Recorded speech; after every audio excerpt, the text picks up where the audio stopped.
So সবার আগে আমরা গুণগত রসায়ন দিয়ে শুরু করব। আমরা জানি যে আইসোটোপ মানে কি, আইসোটোপ আমরা জানি যে প্রোটন সংখ্যা সমান, এরপর আইসোটোন নিউট্রন সংখ্যা সমান, আর এরপর হলো আইসোবার ভর সংখ্যা সমান, এবং আইসো ইলেকট্রন মানে কি তোমার ইলেকট্রন সংখ্যা সমান, তাই না? ইলেকট্রন সংখ্যা সমান। আইসোটোপে জেড সমান আমি এইভাবে মনে রাখতাম, জেড সমান বেসিক্যালি যে কোনো অণুকে জেড এ দিয়ে আমরা প্রকাশ করতে পারি। এই যে জেড এ, এই জেডটা এটারে আমরা বলি হলো পারমাণবিক সংখ্যা, আর এরে আমরা বলি ভর সংখ্যা। তো জেড সমান আইসোটোনের ক্ষেত্রে, আচ্ছা না, আইসোবারের ক্ষেত্রে এ সমান, আর আইসোটোনের ক্ষেত্রে আমাদের ভর সংখ্যা মাইনাস প্রোটন সংখ্যা, বেসিক্যালি এটারই আমরা নিউটন সংখ্যা বলি, নিউটন সংখ্যা সমান। এবং আইসো ইলেকট্রনে তোমরা জানো যে ইলেকট্রন সংখ্যা সমান, বেসিক্যালি ইলেকট্রন সংখ্যা সমান। ঠিক আছে, এগুলি আমরা সবাই জানি অ্যাকচুয়ালি। এরপর আমরা জানি গড় পারমাণবিক ভর বা গড় আণবিক ভর। সো এটার আমরা বলি অ্যাভারেজ আণবিক ভর। এটার আমরা এভাবে লিখি m1x1 plus m2x2 plus m3x3 dot dot dot dot mnxn divided by কত, ডিভাইডেড বাই 100। বেসিক্যালি এটা হলো আমাদের এমআই বা M1 M2 M3, এগুলি কি আমাদের বিভিন্ন আইসোটোপের আণবিক ভর, এগুলি কি আমাদের আইসোটোপের আণবিক ভর, এগুলি হলো ডিফারেন্ট আইসোটোপের আণবিক ভর, ডিফারেন্ট আইসোটোপস এর আণবিক ভর। এবং এই যে x1 x2 x3 এগুলি আমাদের প্রকৃতিতে পাওয়া পার্সেন্টেজ, এগুলি কি এই যে আইসোটোপগুলির প্রকৃতিতে পাওয়া পার্সেন্টেজ। ঠিক আছে, এটারে আমরা বলি প্রকৃতিতে পাওয়া পার্সেন্টেজ। ঠিক আছে, প্রকৃতিতে পাওয়া পার্সেন্টেজ। একটা ইজি কোয়েশ্চেন যদি তোমাকে কেউ দেয়, যেমন ধরো এই কোয়েশ্চেনটা সারা জীবনই পড়ে আসতেছি আমরা, বলে যে প্রকৃতিতে তোমার ক্লোরিন 35 এবং ক্লোরিন 37 বিদ্যমান। ঠিক আছে, এই দুইটা আইসোটোপ আছে, ক্লোরিনের দুইটা আইসোটোপ, এগুলি প্রকৃতিতে আমরা পাই। সো ক্লোরিনের আণবিক ভর 35.5 হলে তোমার ক্লোরিন 35 আর ক্লোরিন 37 এদের পার্সেন্টেজ কত এটা চাইছে। সো এই যে সেম জিনিস আমরা জানি কি, আমাদের এই যে আমরা যতগুলি আমরা ইউজ করি দশমিক পার্সেন্টেজ ভর বা দশমিক আণবিক ভর, কিরে ভাই, দশমিক যে আণবিক ভর ইউজ করি, এক সেকেন্ড,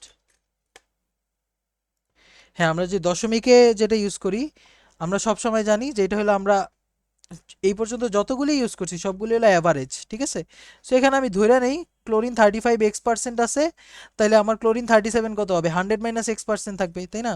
100 - x% থাকবে। তো সেক্ষেত্রে আমি বলতে পারি যে 35x plus 37 into 100 - x divided by 100 equal to কত, 35.5।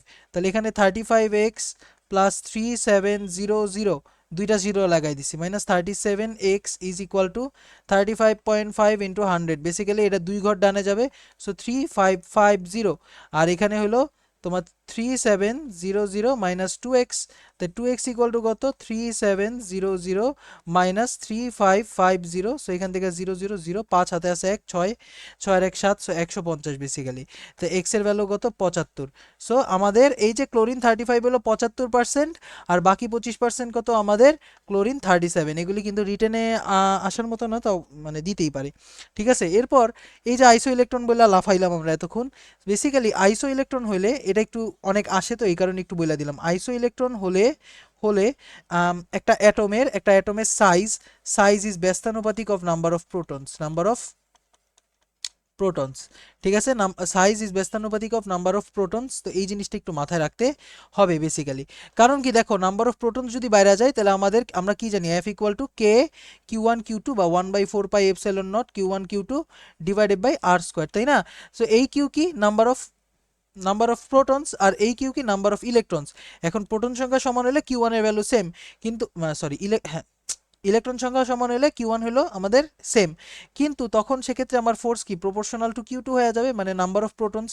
এখন নাম্বার অফ প্রোটন যদি বেশি হয়, প্রোটনের চার্জ বেশি হবে, ফোর্স বেশি হবে, অ্যাট্রাকটিভ ফোর্স বেশি হবে, এই কারণে কি সাইজ ছোট হয়ে যাবে, শ্রিঙ্ক হয়ে যাবে, অ্যাটমটা কি হয়ে যাবে, শ্রিঙ্ক হয়ে যাবে। এই কারণে আমরা একটা ইজি এক্সাম্পল যদি দেই, ফ্লোরিন মাইনাস সোডিয়াম, এরপর হলো ম্যাগনেসিয়াম অ্যালুমিনিয়াম, এদের মধ্যে যদি তুমি কম্পেয়ার করো, এদের প্রত্যেকের এই যে অ্যালুমিনিয়ামে শেষ টোটাল 13টা ইলেকট্রন, সরি 13টা প্রোটন, 13টা প্রোটন, প্রোটন আর ইলেকট্রন সমান হয়, তবে 3টা ইলেকট্রন ছাইড়া দিলে কি হয়, এখানে 10টা ইলেকট্রন, এখানেও 10টা ইলেকট্রন, এখানেও 10টা ইলেকট্রন। ফ্লোরিনের 9টা ইলেকট্রন থাকে, একটা ইলেকট্রন নিচে, তো 10টা ইলেকট্রন। সো সবার কি ইলেকট্রন সংখ্যা সেম। তবে প্রোটন সংখ্যার কথা যদি বলি, ফ্লোরিনের প্রোটন কয়টা জানো? ফ্লোরিনের প্রোটন আমরা জানি 9টা। সোডিয়ামের কয়টা? সোডিয়ামের হলো 11টা, তাই না? ম্যাগনেসিয়ামের 12টা, অ্যালুমিনিয়ামের 13টাতে। দেখো প্রোটন সংখ্যা সেম, না সরি ইলেকট্রন সংখ্যা সেম, কিন্তু প্রোটন সংখ্যা ভিন্ন। এর মানে কি, ফ্লোরিনের মধ্যে নিজের মধ্যে অ্যাট্রাকশন বেশি, ওই শ্রিঙ্ক হয়ে যাবে। সো অর না সরি, নিজের মধ্যে অ্যাট্রাকশন কম, ওই বড় থাকবে। বাকি এই যে অ্যালুমিনিয়াম, ওরা শ্রিঙ্ক হয়ে যাবে। সো সবচেয়ে ছোট হলো অ্যালুমিনিয়াম, এরপর ম্যাগনেসিয়াম, এরপর সোডিয়াম, এরপর ফ্লোরিন। এটা আমরা সবাই জানি, এটা একটু মাথায় রাখলে ভালো হয়। এছাড়া আরেকটা জিনিস আছে যেটা তোমার মনে রাখা উচিত, সেইটা হলো তোমার যে সেইম অ্যাটমের, সেইম অ্যাটমের সেইম অ্যাটমের সেইম অ্যাটমের কথা বলতেছি, কিন্তু সেইম অ্যাটমের ক্ষেত্রে, সেইম অ্যাটমের ক্ষেত্রে একটা জিনিস সেম থাকবে, যার মানে সাইজটা না, সাইজটা হলো সবচেয়ে বড় হলো নেগেটিভের, এরপর হলো আমার বেইজ অ্যাটমটা মানে নর্মাল অ্যাটমটা, এরপর হলো পজিটিভের। ঠিক আছে? সবচেয়ে বেশি ইয়া সাইজ হবে নেগেটিভের, এরপর হলো নর্মাল, এরপর কিসের? পজিটিভের। যেমন আমি যদি বলি ক্লোরিন মাইনাসের সাইজ কিন্তু নর্মাল ক্লোরিন অ্যাটম থেকে বেশি হয়, ক্লোরিন মাইনাসের সাইজ কিন্তু নর্মাল ক্লোরিন অ্যাটম থেকে বেশি হয়। এছাড়া নর্মাল সোডিয়ামের সাইজ কিন্তু সোডিয়াম প্লাস থেকে বড় হয়, নর্মাল সোডিয়ামের সাইজ সোডিয়াম প্লাস থেকে বড় হয়, নর্মাল ম্যাগনেসিয়ামের সাইজও ম্যাগনেসিয়াম 2+ থেকে বড় হয়। এই জিনিসটা তুমি যদি মাথায় রাখতে পারো, দেন ইটস গুড ফর ইউ। আচ্ছা, এরপর আমরা আরেকটা জিনিস যেটা জানি, সেটা হলো আমাদের ওই যে তোমাকে ফিজিক্সেও কিন্তু বলছিলাম যে আমাদের ডি ব্রগলি ডি ব্রগলি তরঙ্গ দৈর্ঘ্য ল্যামডা ইকুয়াল টু কত? h/p না? এবং আমরা কিন্তু p এর ভ্যালু জানি, যে একটা কণার ক্ষেত্রে square root of 2m e/k। এটা কিসের জন্য? কণার জন্য, কণার জন্য। এটা কিসের জন্য? কণার জন্য। আচ্ছা, আর তোমার ইয়ের জন্য, আলোর জন্য, লাইটের জন্য হইলো তোমার এই যে পি এর ভ্যালু কিন্তু e/c। ঠিক আছে? লাইটের জন্য পি এর ভ্যালু e/c। এই ছোটখাটো জিনিস মনে রাখতে হবে। এরপর তোমার হাইজেনবার্গ আছে, হাইজেনবার্গ হাইজেনবার্গ এই হাইজেনবার্গ কি বলে? Delta x into delta P is greater than or equal to h/4 পাই। আবার একটা জিনিস, h/2 পাই, এটার আমরা কি বলি জানো? এটার আমরা এই যে এইচ এইচ দাগ বলি। এইচ কি বলি? দাগ। এইচ বার বলে সম্ভবত, মোস্ট প্রবাবলি, ইয়েস। বেশিরভাগ ক্ষেত্রে এটাই ইউজ করা হয়। ঠিক আছে? আচ্ছা, এরপর আমরা এটাও লিখতে পারবো, ডেল্টা টি টাইমস ডেল্টা ই, এটাও এটাও কিন্তু greater than or equal to h/4 পাই। এটাও কিন্তু তোমার মাথায় রাখতে হবে। আচ্ছা, এই পর্যন্ত তাহলে আমাদের শেষ। আমরা এর পরে পার্টে চলে যাই। তবে এর আগে আবারও একটা কোয়েশ্চেন আমরা একটু রিভাইজ দিই। বলি যে একটা ইলেকট্রনের, একটি ইলেকট্রনের তোমার ডি ব্রগলি তরঙ্গ দৈর্ঘ্য ল্যামডা দিয়ে রাখছে। সো বলছি ইলেকট্রনের গতিশক্তি বা শক্তি কত? সো আমরা কি জানি? গতিশক্তি ইকুয়াল টু p²/2m, তাই না? আবার আমরা ডি ব্রগলির সমীকরণ থেকে জানি কি? Lambda equal to h/p। So এখান থেকে p এর ভ্যালু আমি বলতে পারি h/λ, তাই না? সো এখান থেকে আমি direct h/λ² divided by 2m। So এখান থেকে আমরা কিন্তু h² ডিভাইডেড বাই 2m λ²। আমার কেন জানি মনে হয় এটা এবার আসতে পারে, এই কারণে আমি আবারও কেমিস্ট্রিতে একবার দেখাই দিলাম। ঠিক আছে? আচ্ছা, এরপর আমরা কোয়ান্টাম নাম্বারসের দিকে চলে যাব। Quantum numbers. তো আমাদের কোয়ান্টাম নাম্বার কয় ধরনের আছে বলো তো? কোয়ান্টাম নাম্বার আমাদের 4 ধরনের আছে, তাই না? একটা হলো আমাদের প্রধান কোয়ান্টাম নাম্বার বা প্রাইমারি কোয়ান্টাম নাম্বার n, এরপর আমাদের সহকারী কোয়ান্টাম নাম্বার l বা এটারে আমরা বলি অ্যাজিমুথাল কোয়ান্টাম নাম্বার, এবং এরপর আমাদের আছে হলো ম্যাগনেটিক বা চুম্বক কোয়ান্টাম নাম্বার m, এবং লাস্ট বাট নট লিস্ট আমাদের স্পিন কোয়ান্টাম নাম্বার s আছে। সো দেখো, n আমাদের কি নির্দেশ করে? প্রধান কোয়ান্টাম নাম্বার, এবং এটা আমাদের নির্দেশ করে অরবিট, নির্দেশ করে, তাই না? অরবিট নির্দেশ করে। এল আমাদের কি নির্দেশ করে? সহকারী কোয়ান্টাম নাম্বার, তাই না? এটা আমাদের নির্দেশ করে হলো সাবশেলস বা কোন টাইপ অফ, মানে কোন type of subshells, basically type of subshells বা অরবিটালস, মানে কোন ধরনের অরবিটাল সেটা নির্দেশ করে হলো এল। এম নির্দেশ করে হলো স্পেসিফিক অরবিটালটা। ঠিক আছে? এম আমাদের নির্দেশ করে স্পেসিফিক অরবিটাল। যেমন ধরো এই যে 3px, 3py, 3pz, মানে px, py, pz, এর কিন্তু আলাদা আলাদা 3টা অরবিটাল, তবে কোন ধরনের অরবিটাল? পি টাইপের অরবিটাল, কিন্তু আলাদা ধরনের অরবিটাল। মানে একটা হলো এক্স অক্ষ বরাবর পি অরবিটাল, ওয়াই অক্ষ বরাবর পি অরবিটাল, জেড অক্ষ বরাবর পি অরবিটাল। বেসিক্যালি বুঝতে পারতেছো এম আমাদের কি, এম আমাদের বেসিক্যালি, এল হইলো আমাদের শেপ দেখায়, ইয়েস। আর ম্যাগনেটিক কোয়ান্টাম নাম্বার কি করে? আমাদের ওরিয়েন্টেশন দেখায়, মানে দিক বিন্যাস দেখায় বেসিক্যালি অরবিটালের, তাই না? আর এস কি আমাদের ঘূর্ণন, বা ইলেকট্রন যে নিজের অক্ষের সাপেক্ষে ঘুরে ইলেকট্রনের ঘূর্ণন নির্দেশ করে। ঠিক আছে, এখন আমি তোমাকে আবার বলতেছি, আমাদের এল এর অনুমোদিত, বেসিক্যালি আমি অনুমোদনটা দেখব, অনুমোদিত। আচ্ছা, অনুমোদিত এল এর ভ্যালু 0 টু n-1 পর্যন্ত যে কোনো মান নিতে পারি, অর্থাৎ একটা নির্দিষ্ট n এর জন্য এল এর মান কি হয়? 0 টু n-1। আচ্ছা, এরপর এম এর মান, একটা নির্দিষ্ট এল এর জন্য এম এর মান হয় হলো -l টু +l, -l থেকে +l এর মধ্যে, অর্থাৎ এই যে -l -1। বেসিক্যালি দেখো, এম এর ভ্যালু যদি, এল এর ভ্যালু যদি 2 হয়, তাহলে এম এর ভ্যালু কত হবে? -2 -1 0 1 2, বেসিক্যালি 0 সহ -l থেকে +l। আর ঘূর্ণন কোয়ান্টাম নাম্বার সবসময় +12 এবং -12 হয়। ঠিক আছে, +12 হয় এবং কি হয়? -12 হয়। এক একটা প্রত্যেকটা ইলেকট্রনের চারটা চারটা কোয়ান্টাম নাম্বার। একটা ইজি একটা কোয়েশ্চেন তাহলে দিয়ে দেই, বলছে কোনটি সঠিক, সঠিক কোনটা? সো সঠিক কোনটা বা কোনটি অনুমোদিত? বেসিক্যালি এখানে একটা অপশন দিলাম, n = 2, l = 1, m = 0, s = +12, এটা একটা। এরপর তোমাকে আমি আরেকটা অপশন দিলাম যে n = 2, l = 2, m = -1, s = -12। এরপর আমি তোমাকে আরো দিলাম, ধরো n = 1, l = 1, m = 0, s = +12। তো এইখানে দেখো n এর মান 2, কোনো সমস্যা নেই, n এর মান 1, হ্যাঁ ঠিক আছে, n এর মান কি হয়? l এর মান কি হয়ে যায়? 0 টু 2 - 1, সো বেসিক্যালি 0,1। সো এটা অনুমোদিত, ঠিক আছে। আচ্ছা, l এর মান যদি 1 হয়, তাহলে m এর মান কত? -l টু +l, তাই না? এর মানে কি? জিরো তো -l থেকে +l এর মধ্যে পড়ে, ইয়াস। আর s এর ভ্যালু হাফ, সো এটা কি সঠিক। এরপর n এর মান 2 হলে l এর মান কি 2 হইতে পারবে? না, l এর মান কত হইতে পারবে? 0 টু n-1, l এর ভ্যালু কত হইতে পারবে? 0 টু n-1, সো এটা আগেই বাদ। এবার n এর মান 1 হইলে l এর মান 1 হইতে পারবে? হইতে পারবে না। এরপর লাস্ট বাট নট লিস্ট, দেখো n এর মান যদি 2 হয়, l এর মান 1 হয়, m এর ভ্যালু দিয়ে রাখছে -2, s এর ভ্যালু দিয়ে রাখছে -12। সো এখানে খেয়াল করে দেখো, n এর মান যদি 2 হয়, তাহলে l এর মান 1 হইতে পারবে অবশ্যই, কারণ কি 0 টু n-1, মানে 0 থেকে 1 পর্যন্ত হইতে পারবে। আচ্ছা হ্যাঁ ঠিক আছে। আর m এর মান কি -2 হইতে পারবে? না। কেন m এর মান -2 হইতে পারবে না? কারণ আমরা কি জানি? m এর মান হলো -l টু +l, অর্থাৎ -1 0 1, -1 0 1 এর মধ্যে থাকতে পারতো। ঠিক আছে, ওকে, আই গেস বুঝতে পারছো। এবং এই যে m এর সংখ্যাটা কিন্তু আমাদের অরবিটাল সংখ্যা নির্দেশ করে, অরবিটাল সংখ্যা নির্দেশ করে, সংখ্যা নির্দেশ করে। ঠিক আছে, m এর মান কি করে? অরবিটাল সংখ্যা নির্দেশ করে। সো এই ক্ষেত্রে একটা জিনিস আমরা একটু মনে রাখতে পারি। সো বেসিক্যালি l এল সহকারী, সরি এল, এটা কি বলে? এল এল এল সাবশেলে, ঠিক আছে, এল সাবশেলে অরবিটাল সংখ্যা, অরবিটাল সংখ্যা 12+1। ঠিক আছে, এল সাবশেলে অরবিটাল সংখ্যা কত? 12+1। এল সাবশেলে অরবিটাল সংখ্যা কত? 12+1। এবং ইলেকট্রন সংখ্যা কত হবে? আমরা জানি কি প্রত্যেক অরবিটালে 2টা করে ইলেকট্রন থাকে, সো 2 ইন্টু অরবিটাল সংখ্যা 12+1। আই গেস বুঝতে পারছো। একটা ইজি কোয়েশ্চেন যেমন দিই, তোমারে বললো যে ডি অরবিটালে বা ডি সাবশেলে, হ্যাঁ, 3D সাবশেলে ইলেকট্রন কতটি, কতটি, কতটি? সো আমরা কি জানি? এল এর মান আমরা জানি 0 1 2 3 হইতে পারে, তাই না? 0 হলে এস, 1 হলে পি, 2 হলে ডি, 3 হলে এফ। সো এটা কি অরবিটাল? এটা হলো আমাদের ডি অরবিটাল। সো ডি সাবশেলে এল এর ভ্যালু কত? 2, এল এর ভ্যালু 2, তাহলে আমাদের অরবিটাল হবে হলো 12+1, বা এটা হলো আমাদের 5টা অরবিটাল।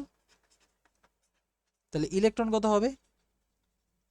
2 ইন্টু 12+1, সো বেসিক্যালি 5 দুগুণে 10টা ইলেকট্রন।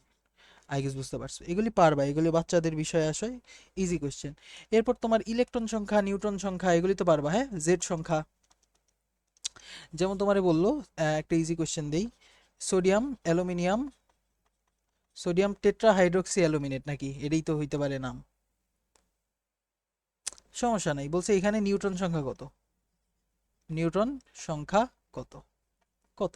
সো এখানে নিউটন সংখ্যা কত তুমি কেমনে বের করবা? বেসিক্যালি সোডিয়ামের নিউটন সংখ্যা প্লাস অ্যালুমিনিয়ামের নিউটন সংখ্যা প্লাস 4 ইন্টু অক্সিজেনের নিউটন সংখ্যা প্লাস 4 ইন্টু হাইড্রোজেনের নিউটন সংখ্যা। সো এখানে কি নিউটন সংখ্যা, কিন্তু এখানে আমি হিসাব করব কার সংখ্যা? নিউটন সংখ্যা, নিউটন সংখ্যা। সো সোডিয়ামের নিউটন সংখ্যা কত আমরা জানি 23 মাইনাস 11। আরে ভাই নিউটন সংখ্যা কেমনে বের করে? নিউটন নিউটন ইকুয়াল টু কত? এ মাইনাস জেড না? নিউটন মানে কি? এ মাইনাস জেড। সো এ মাইনাস জেড বের করতেছি বেসিক্যালি। নিউটন সংখ্যা মানে কি? এ মাইনাস জেড, মনে রাখতে হবে। এ কি? ওই যে সোডিয়াম হলো 23 11, অ্যালুমিনিয়াম কত? 13 27, অক্সিজেন কত? 8 16, হাইড্রোজেন কত? 1 1। তাই না? এগুলি খুবই ইজি ভাই, এগুলি পারতে হবে। প্লাস 27 মাইনাস 3, এটা অ্যালুমিনিয়ামের নিউটন 13 নিউটন অ্যালুমিনিয়ামের নিউটন সংখ্যা। আবার 4 ইন্টু 16 মাইনাস 8, আর এখানে 4 ইন্টু 1 মাইনাস 1 বেসিক্যালি 0। সো এখান থেকে আমি বলতে পারি 23 থেকে 11 গেলে কত থাকে? 12 থাকে, 12টা নিউটন সোডিয়ামে। অ্যালুমিনিয়ামে কয়টা? 14টা নিউটন। এরপর তোমার অক্সিজেনে 8টা নিউটন, কিন্তু এখানে 4টা অক্সিজেন, 4টা 32, আর এখানে 4 ইন্টু 0। সো 4টা 32, 14 12। সো 6 7 8, এখানে আছে 8, 3 আর 1 4 আর 1 5, 58টা। 58টা কি আছে? নিউটন আছে। এগুলি কি ইজি না ভাই? এগুলি কি পারবা না? এগুলি খুবই সহজ জিনিস। এরপর তোমার ক্রায়োলাইটের কথা বলি, এই যে Na3Al(F6), এখানে নিউটন সংখ্যা কত? নিউটন সংখ্যা। তো এখানে কিভাবে বের করব? ইজি। 3 ইন্টু সোডিয়ামের নিউটন সংখ্যা প্লাস অ্যালুমিনিয়ামের নিউটন সংখ্যা প্লাস 6টা কি? ফ্লোরিনের নিউটন সংখ্যা, তাই না? সোডিয়ামের কত বলো তো? 11 11 23, অ্যালুমিনিয়ামের কত? 13 27, ফ্লোরিনের কত? 9 19। হ্যাঁ, আমরা এ মনে রাখি, আমরা এ মনে রাখি আর জেড মনে রাখি না সবসময়, ভর সংখ্যা আর প্রোটন সংখ্যা মনে রাখি। সেখানে 3 ইন্টু 23 মাইনাস 11 কত হয়? 12, 3 12 36, আর এখানে 27 মাইনাস 13 কত? 14, আর 6 ইন্টু 10। সো এখানে কত হয়? 3 12 36, 14 60। তো 4 10 শূন্য, হাতে আছে 1, 6 আর 1 8, 9 10 11 আর 1 12, 120টা। 120টা নিউটন, মোস্ট প্রবাবলি 120টা নিউটন। ইয়েস, এখানে কি হয়ে যাবে? 120টা নিউটন। এরপর তোমার বললো ইলেকট্রন সংখ্যা কেমনে বের করে ভাইয়া? ইলেকট্রন সংখ্যা সংখ্যা ইলেকট্রন সংখ্যা কেমনে বের করে? যেমন সালফেট, এরপর PO4 3 মাইনাস ফসফেট, কি করে? কেমনে বের করে? এই যে তোমার সালফারের ইলেকট্রন সংখ্যা কেমনে বের করবা? সালফারের ইলেকট্রন সংখ্যা প্লাস 4 ইন্টু অক্সিজেনের ইলেকট্রন সংখ্যা প্লাস কি 2, প্লাস 2 কি? প্লাস 2 কি? মাইনাস চার্জ মানে কি? এক্সট্রা দুইটা ইলেকট্রন আছে না? সো এই যে extra electron, extra electron. So সালফারে কয়টা ইলেকট্রন থাকে ভাই? সালফারে হলো 16, তাহলে 16টা প্রোটন থাকে, 16টা ইলেকট্রন থাকে, এটা আমরা জানি। অক্সিজেনে কয়টা? 8টা প্রোটন থাকে। সো 4 8 32 যোগ 2, তো 16 যোগ 32 যোগ 2, তাই না? 6 2 8, 9 10, 10 শূন্য, হাতে আছে 1। সো 3 আর 1 4 আর 1 5, 50টা ইলেকট্রন। এই দাঁড়াও, হিসাব নিকাশে ভুল হইলে আমারে মাফ করে দিও।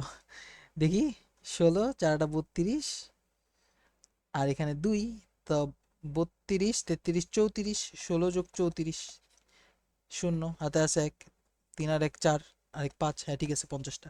এরপর ফসফেটের কথা যদি বলি, ফসফরাস। সো আমরা জানি কি? না পাস সব বিন্দাস। সো এখানে 15, আমরা যতদূর আমার মনে পড়ে ফসফরাস ছিল 15। সো 15টা প্রোটন, 15টা নিউটন, আর এখানে 4 ইন্টু অক্সিজেন প্লাস কি 3টা কি? এখানে মাইনাসটা দ্বারা কি বুঝাইতেছে? এক্সট্রা। এই 3টা কি? এক্সট্রা। এটা কিন্তু আমি অক্সিজেনের কথা বলতেছি, এটা জিরো লিখি নাই, এখানে আমি অক্সিজেন লিখছি। অক্সিজেনে আমরা জানি 8, ফসফরাসে জানি আমরা 15। সো 15 4 8 32 যোগ 3। আই গেস এগুলি পারবা তুমি, তাই না? ইলেকট্রন সংখ্যা কেমনে বের করে? এরপর তোমারে বললো ClO4 মাইনাস, ClO4 মাইনাস বলতে পারে, ClO3 মাইনাস বলতে পারে, ClO মাইনাস বলতে পারে। এরপর তোমার আর কত কত যে এক্সাম্পল দেওয়া যেতে পারে, I3 মাইনাস বলতে পারে, তাই না? I3 মাইনাসটা একটু ঝামেলা হয়ে যাবে বেসিক্যালি। আয়োডিনের তো সংখ্যা আমরা ইউজুয়ালি মনে রাখে না কেউ, আমারও মনে পড়তেছে না। আয়োডিনেরটা প্লিজ চেক করে নিও, প্লিজ চেক।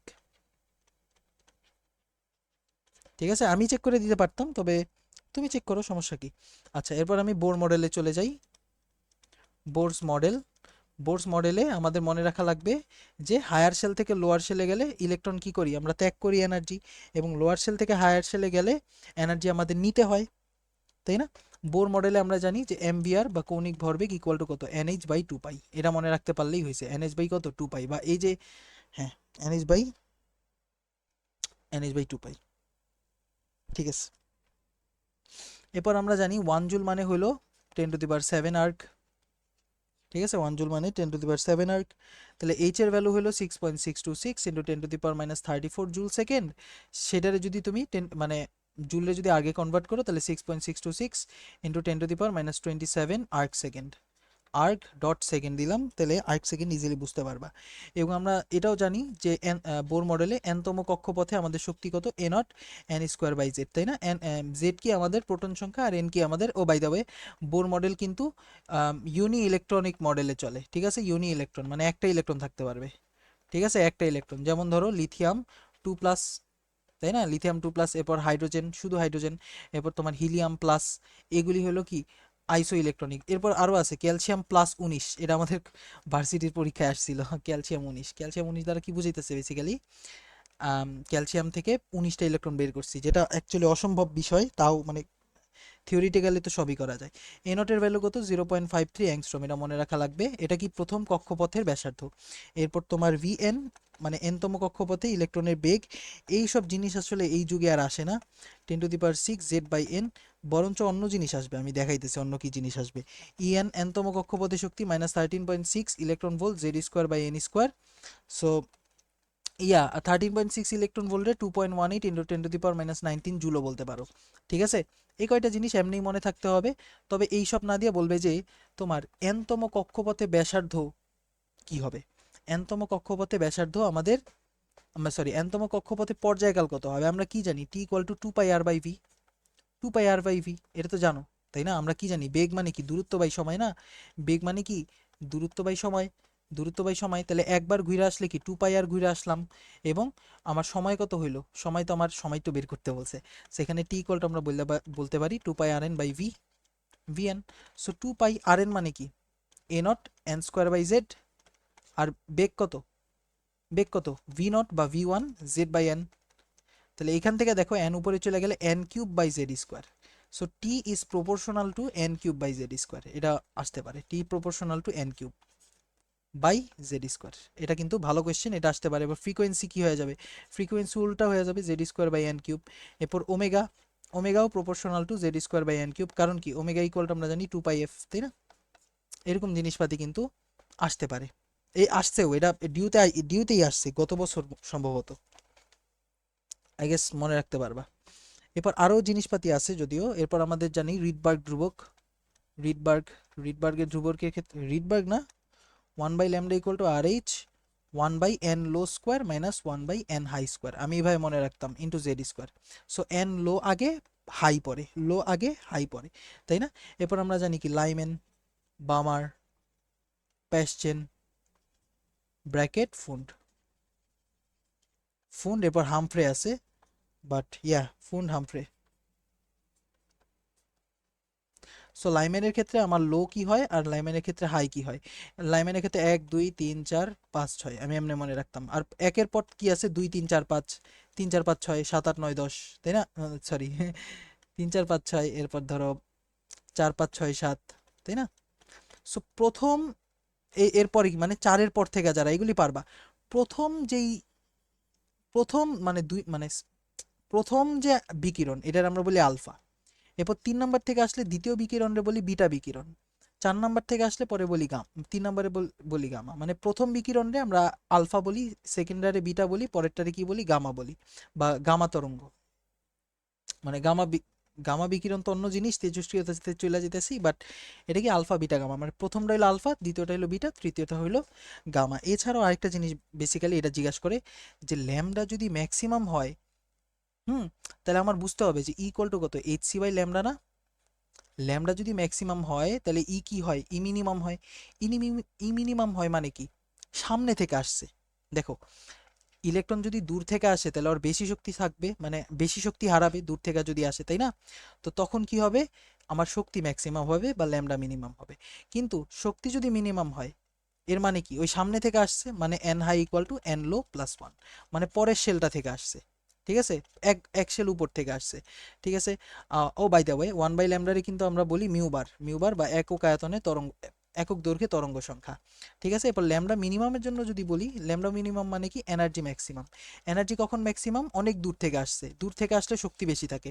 সো এখানে কি এন হাই, সেটা হয়ে যায় হলো ইনফিনিটি, বেসিক্যালি অসীম থেকে আসছে। সো এই জিনিসটা তোমার মনে রাখতে হবে, এটাই একটা শর্টকাট বেসিক্যালি। ঠিক আছে, এটাই একটা শর্টকাট। তবে আমরা রিডবার্গ ধ্রুবকের একটা জিনিস জানতে পারি, যে রিডবার্গ ধ্রুবক কি 1.09678 ইন্টু 10⁻⁷ না metre inverse. So 1 by Rydberg ধ্রুবক, এটার যদি উল্টায় আমি ন্যানোমিটারে কনভার্ট করি তাহলে 91.17 ন্যানোমিটার আসে। বাট আমি এটারে না 90 ন্যানোমিটার হিসেবে মনে রাখতে পছন্দ করি। তবে 91.17 তুমি চাইলে মনে রাখতে পারো, বনেকে 92 মনে রাখে। সো 90 ন্যানোমিটার ইজি হয়, সবচেয়ে কাছাকাছি যে মান আসবে ওইটাই হয়ে যাবে অ্যান্সার। ঠিক আছে, এটা কি খুবই ইজি না? তোমাকে এখন আমি একটা ইজি কোশ্চেন যদি দিই, বলে যে লাইমেন বামার, আচ্ছা প্যাসচেনের ক্ষেত্রে, হ্যাঁ প্যাসচেনের ক্ষেত্রে, তোমার এই যে মিউবার ম্যাক্স কখন হবে এটা যদি জিজ্ঞাসা করে, মিউবার ম্যাক্স মানে কি 1/λ মিনিমাম। আমি বলি ভাই মিউবার মানে কি, মিউবার মানে কি, মিউবার মানে 1/λ। সো মিউবার ম্যাক্স হলে ল্যামডা কি হয়ে যাবে মিনিমাম, মানে এনার্জি কি হয়ে যাবে ম্যাক্সিমাম, বেসিক্যালি দূর থেকে আসছে, দূর থেকে আসছে। সো প্যাসচেনের ক্ষেত্রে কি লাইমেন বামার প্যাসচেন, সো প্যাসচেনের ক্ষেত্রে হয়ে লো হয়ে যায় 3। সো আমরা 1/λ এটা বলতে পারি যে আর এইচ ইন্টু কত 1/3² মাইনাস হাই কত হবে, এনার্জি ম্যাক্স মানে কি অসীম থেকে আসছে, so N H equal to infinity. So 1/∞², এতে কোনো মানেই হয় না, ওই এমনিই কাটাকাটি ওই জিরো হয়ে যায়, ওই জিরো হয়ে যায়। সেখান থেকে আমি 1/λ ইকুয়াল টু আর এইচ 1/9, বা আমরা বলতে পারি মিউ বার ইকুয়াল টু কত আর এইচ বাই 9।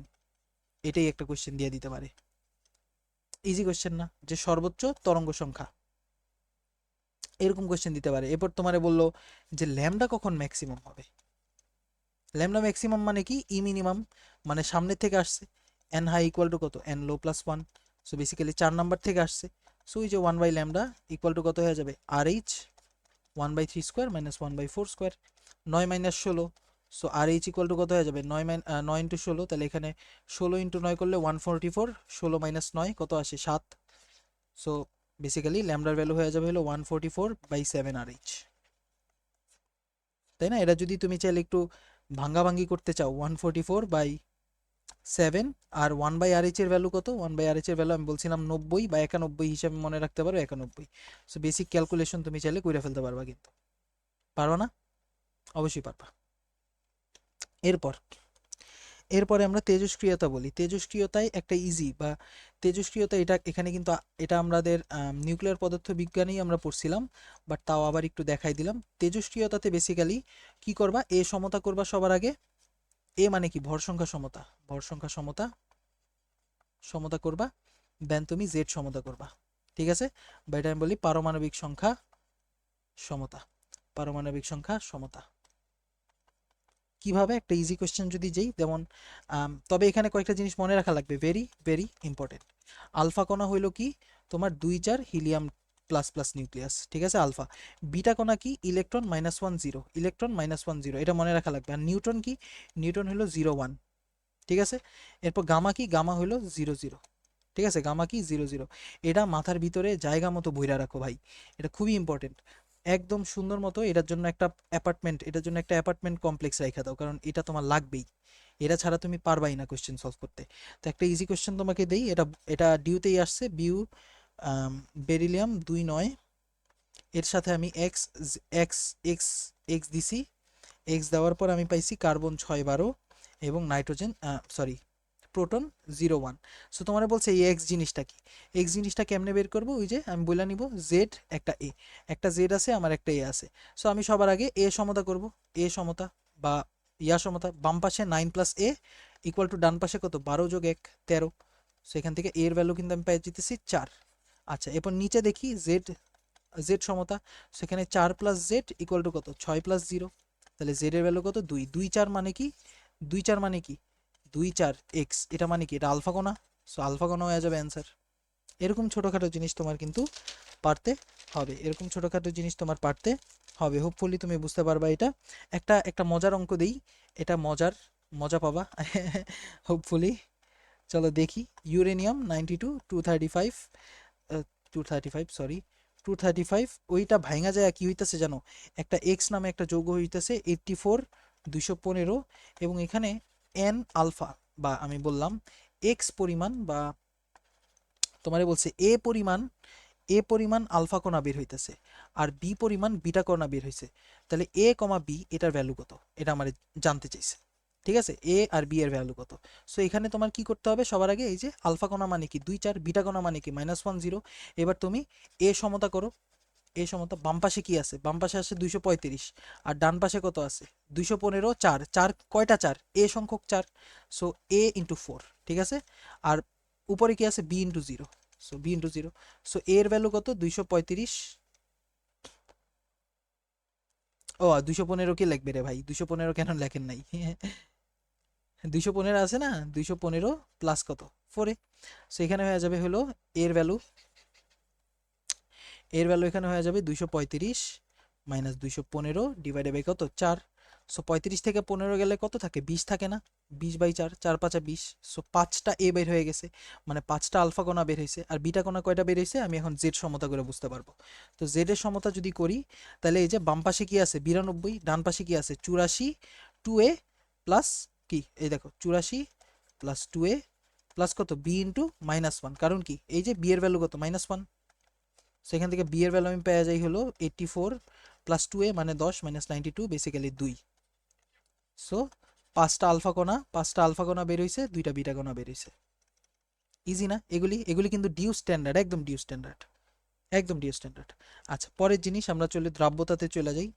দ্রাব্যতা অনেক কিছু আছে, তবে আমি বেসিক্যালি এত কিছুতে তোমার যাব না। দ্রাব্যতা গুণফলের কথা যদি বলি, যেমন AlCl3, AlCl3 এর দ্রাব্যতা গুণফল কেমনে হবে, এই যে Al এর জন্য s, Cl এর জন্য কত 3s ইন্টু 3, তাই না, 3s into 3, so basically 27 s⁵ এগুলি জানো।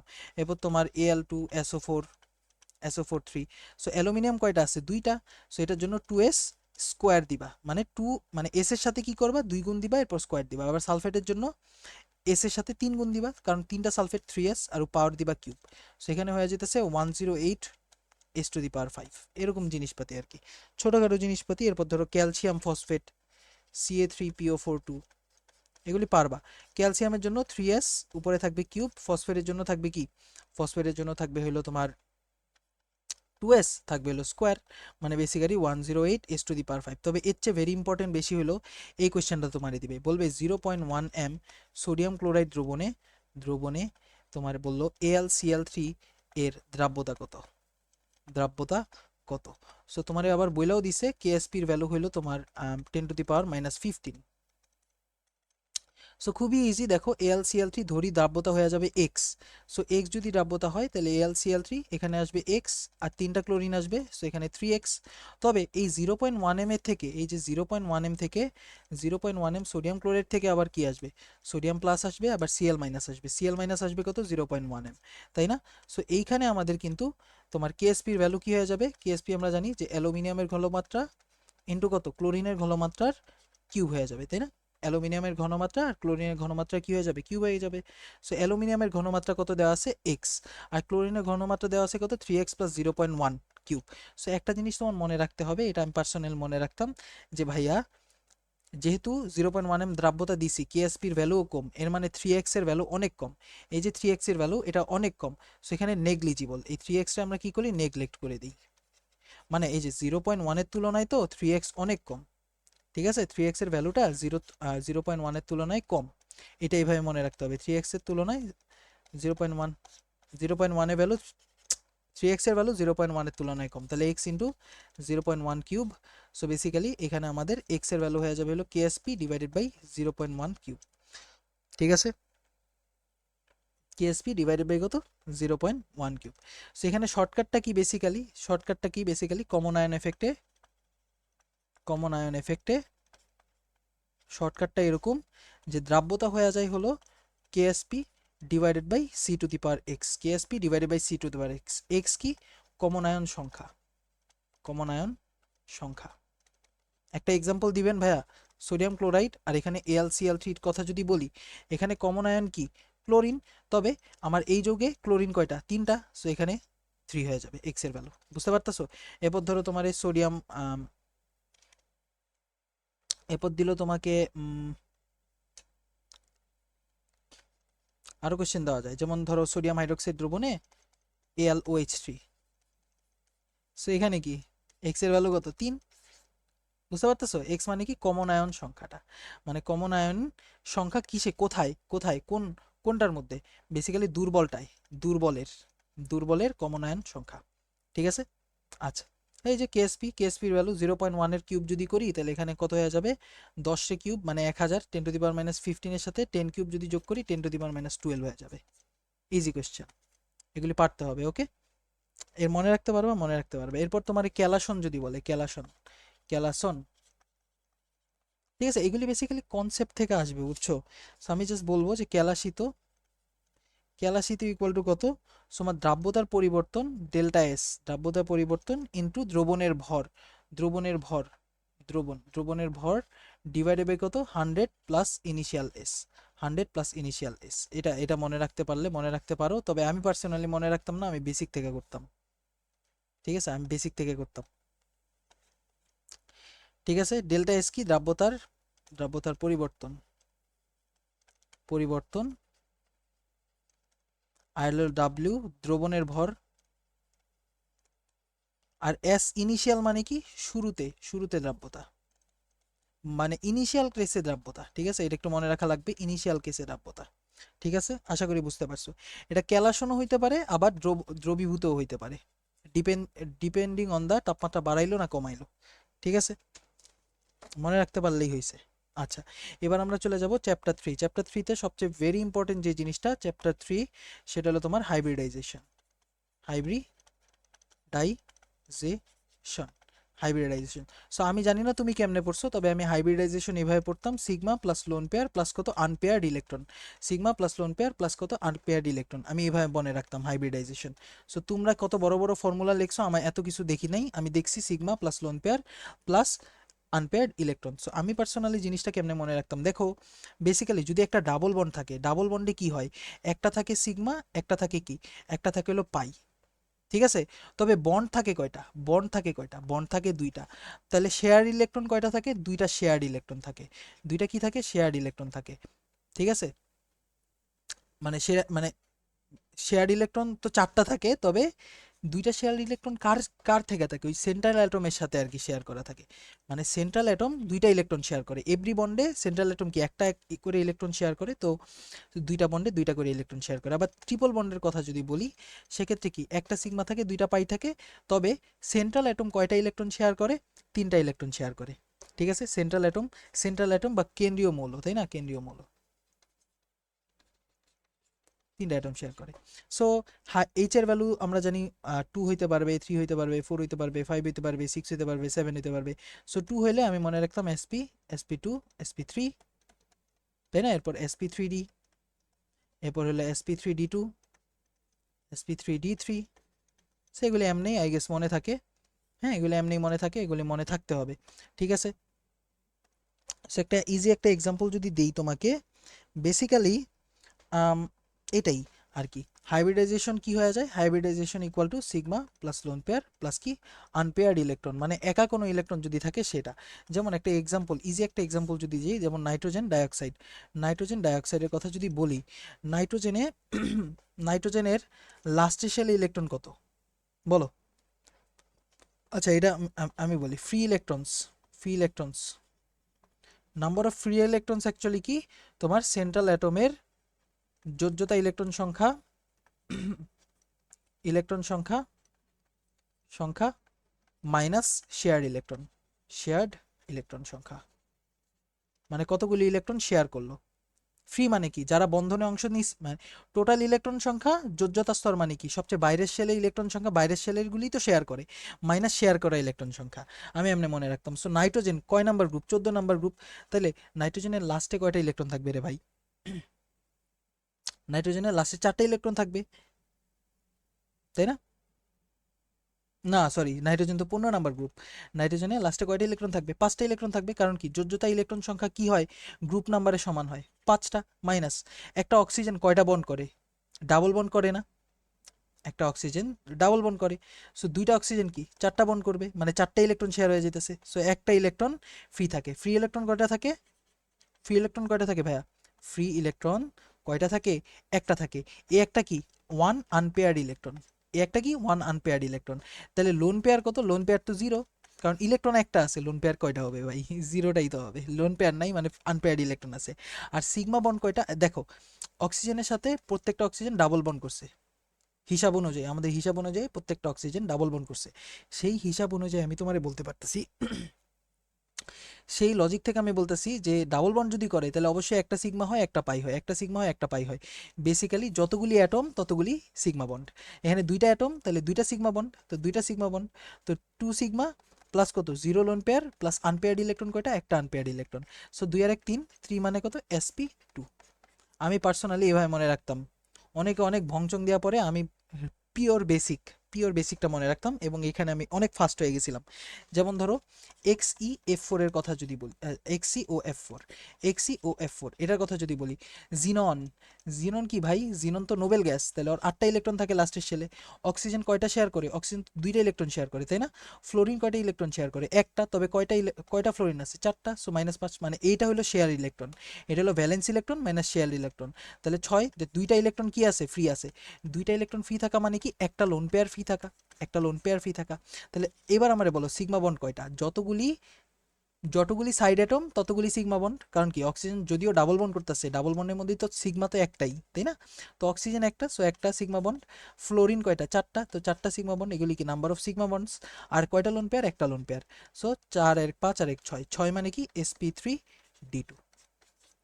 এরকম জিনিসপাতি আর কি, এরকম জিনিসপাতি। এরপর ধরো I3 মাইনাস এরকম যদি বলে তাহলে একটারে তুমি সেন্ট্রাল অ্যাটম ধরবা, আরেকটারে তুমি এইভাবে ধরে নিবা, এই যে Ai2 মাইনাস, এই যে একটারে সেন্ট্রাল ধরবা, বাকি দুইটারে সাইড ধরবা।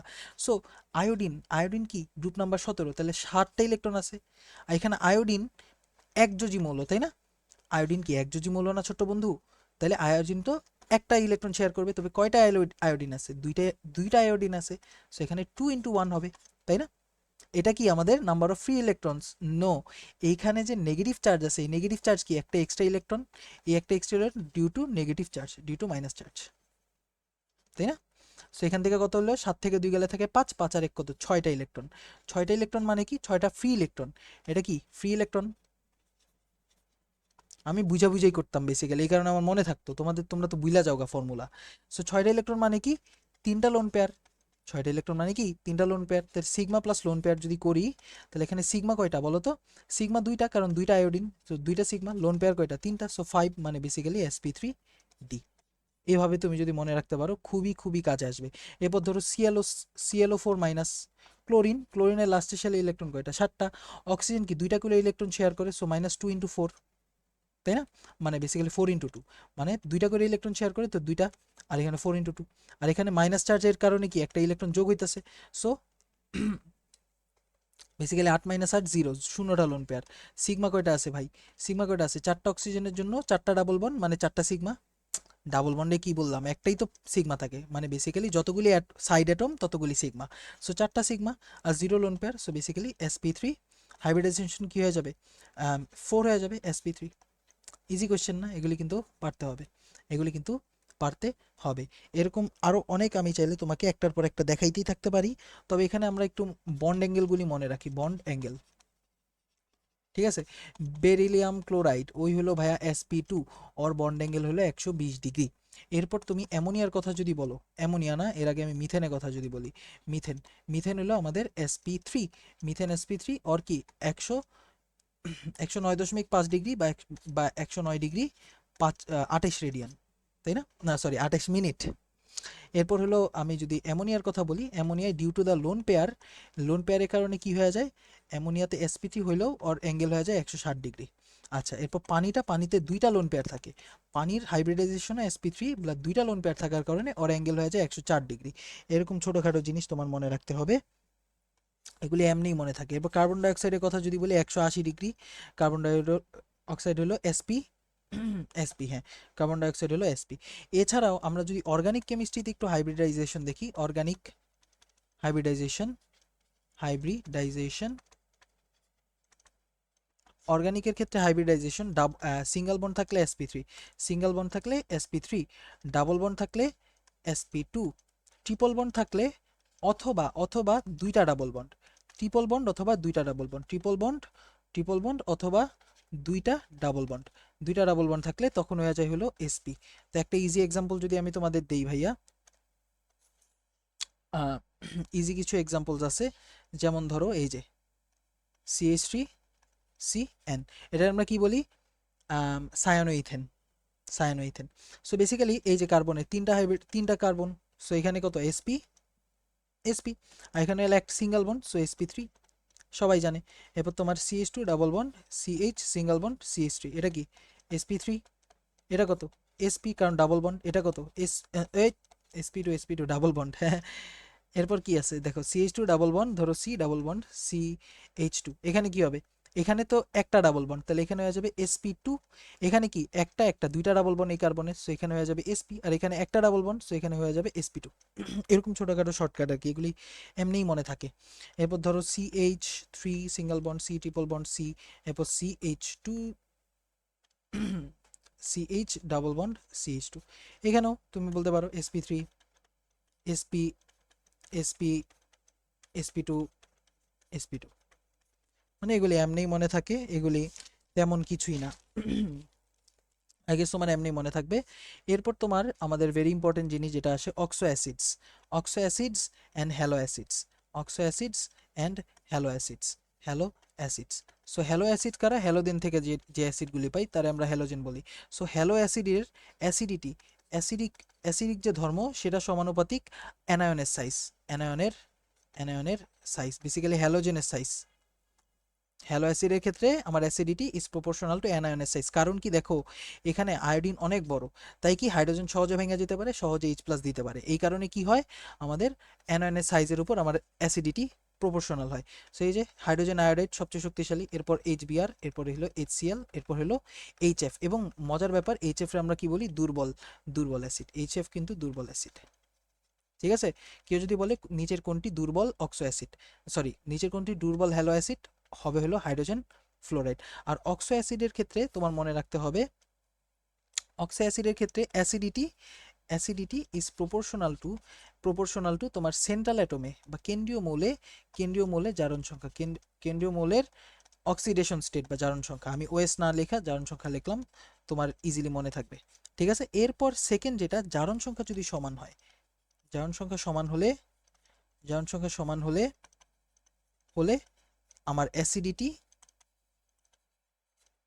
ইনভার্সলি প্রপোর্শনাল টু সাইজ, মানে যার সাইজ ছোট তার অ্যাসিডিটি বেশি, যার সাইজ ছোট তার অ্যাসিডিটি বেশি। কার সাইজ, সেন্ট্রাল অ্যাটমের, ঠিক আছে, এটা অবশ্যই সেন্ট্রাল অ্যাটমের, সেন্ট্রাল অ্যাটমের কথা বলতেছি। সো একটা আমি ইজি ধরো 5-7টা এমসিকিউ দিয়ে দিলাম, যেমন H2SO4 এর সাথে H2SO3 তুলনা করো। সো আমি এই যে সালফার কি সেন্ট্রাল অ্যাটম, এখানেও সালফার সেন্ট্রাল অ্যাটম, তাহলে 2 + x - 8 = 0, তাহলে এখানে x এর ভ্যালু +6, এখানে আমাদের মুখস্থ হয়ে গেছে x এর ভ্যালু +4। সো এখান থেকে বুঝতেই পারতেছো সেন্ট্রাল অ্যাটমের কি অক্সিডেশন স্টেট বেশি পাওয়ারফুল, তাহলে সালফিউরিক অ্যাসিড বেশি শক্তিশালী। এরপর তুমি HNO3 কথা বলো, HNO3 কথা বলো, HNO3 কথা যদি বলো, HNO3 তে কি হয়, +5 হয়ে যায় নাইট্রোজেনের জারণ সংখ্যা, তাহলে এইখানে কি হয়ে যাবে, H2SO4 is greater than HNO3 is greater than H2SO3। এরকম ছোটখাটো জিনিস আর কি, বাচ্চাদের বিষয়, বাচ্চাদের বিষয়। ঠিক আছে, এরপর তোমার আরো কিছু কোয়েশ্চেন দিই, ধরো H3PO3, H3PO2, H3PO4, তাই না, H3PO4, H3PO3, H3PO4, এদের মধ্যে যদি যদি তুলনা করি, সো 3 + x - 8 = 0, সো x এর ভ্যালু এখানে +5 আসে। এরপর এখানে কি আসে, 3 + x - 6 = 0, এখানে x এর ভ্যালু +6 আসে, এবং এখানে কি আসে 3 + x - 4 = 0, এখানে আসে x এর ভ্যালু +1। সো এখানে হেই মিয়া, এখানে +6 কোত্থেকে পাইলেন, +3 আসে। ঠিক আছে, সো এখান থেকে এই যে এটা বেশি শক্তিশালী, এটাই আমাদের ইয়ে হবে। দাঁড়াও, অবশ্য স্ট্রাকচার মনে রাখা লাগে এগুলির, এগুলির সমস্যা হলে এগুলি স্ট্রাকচার মনে রাখা লাগে, হ্যাঁ। -2 + 2, 1 2 3 4 5, হ্যাঁ +5, ঠিক আছে, না ঠিক আছে ঠিক আছে, আগে তুমি বুঝতে পারছো এরকম জিনিসপাতি। এরপর H3 HPO3 এর সাথে যদি আমি তুলনা করি, এই যে সো H3PO4 এর সাথে যদি আমি HNO3 তুলনা করি তখন কি হবে, HNO3 +5 আমরা দেখলাম, আবার HPO4ও +5 দেখলাম। সো এখানে কি সেন্ট্রাল অ্যাটমের সাইজ নাইট্রোজেন, মানে সাইজের কথা যদি বলি নাইট্রোজেন হলো ফসফরাস থেকে ছোট, তাহলে অ্যাসিডিটি কিন্তু HNO3 এর বেশি হবে, HNO3 গ্রেটার দেন H3PO4। এই ছোটোখাটো জিনিস এগুলো বাচ্চারাও পারবে, ঠিক আছে, এগুলো এই যুগে আইসা এমনিই মনে থাকে, ঠিক আছে, এই যুগে আইসা তোমার এমনিই এগুলো মনে থাকা উচিত, আই গেস বুঝতে পেরেছো। এরপর আমরা চ্যাপ্টার 4-এ চলে যাচ্ছি। হ্যাঁ ভাই এত তাড়াতাড়ি পড়াচ্ছেন, চ্যাপ্টার 4-এ চলে যাচ্ছি। তো চ্যাপ্টার 4-এ যাওয়ার আগে আরও কিছু আমাদের এখানে মোস্ট প্রবাবলি অ্যাডিশন করা উচিত। Hydrogen bonding, basically hydrogen bonding কোথায় কোথায় আমরা হাইড্রোজেন বন্ডিং দেখি, যেমন ধরো এইখানে এই যে NO2 আর এখানে হলো OH, তাই না? এটারে আমরা কি বলি, নাইট্রোফেনল বা নাইট্রোফেনল। অর্থোনাইট্রোফেনলে আমি কি দেখতে পারি, কোন ধরনের হাইড্রোজেন বন্ডিং দেখি, ইন ইন্ট্রামলিকুলার, মানে আণবিক এইচ বন্ডিং। তবে আমরা প্যারানাইট্রোফিনলের ক্ষেত্রে কি হয় ভাই, ওরা তো বেশি দূর, মানে ওরা দেখছো একজন একজনের অপোজিট হয়ে গেছে, এই কারণে কি হয়ে যাবে, ওদের দুজনের মধ্যে কি হয়ে যাবে, এই যে এটা একটা একজন, এটা আরেকজন, এটা একজন, ওই কি হলো, হ্যাঁ এটা হলো একজন, হ্যাঁ এটা হলো আরেকজন, এই যে এটা হলো আরেকজন। সো এটারে যদি তুমি এই যে উল্টায়া দাও, হয়ে গেছে, উল্টায় দিলে কি হয়ে গেছে, আণবিক হাইড্রোজেন বন্ধন হয়ে গিয়েছে, ইন্টারমলিকুলার হাইড্রোজেন বন্ডিং হয়ে গেছে। এখানে কি ইন্টারমলিকুলার, আর এটা হলো ইন্ট্রামলিকুলার। সো এখানে ইন্টারমলিকুলার বা আণবিক, আর এটা হলো আণবিক, ইন্ট্রা, ঠিক আছে, এরকম জিনিসপাতি। এরপর ধরো তোমার এই যে CH3COOH ওই কি হিসাবে থাকতে পছন্দ করে, ডাইমার হিসাবে থাকতে পছন্দ করে, তাই না? ওই ডাইমার হিসেবে থাকতে পছন্দ করে, এই কারণে এই যে CH3C ডাবল বন্ড OOH এর সাথে কি হয়, মোস্ট প্রবাবলি আমার যতদূর মনে পড়ে সি ডাবল বন্ড এরারে গিয়া ধরে, CH3 এখানে OH, ঠিক আছে, এই যে এরারে গিয়া ধরে। সো ওরা ডাইমার হিসেবে থাকতে পছন্দ করে, এবং যদি উত্তপ্ত করি তাহলে ইথানোয়িক অ্যানহাইড্রাইড পাই, তাই না? ওই যে P2O5 দিয়ে আমরা কি করি, ডিহাইড্রেট করি, তখন ইথানোয়িক অ্যানহাইড্রেট পাই। যাকে এইসব ভংচং আমাদের শেষ, এবার আমরা চ্যাপ্টার 4-এ চলে যাব। এবার আমরা চ্যাপ্টার 4-এ চলে যাই, চ্যাপ্টার 4।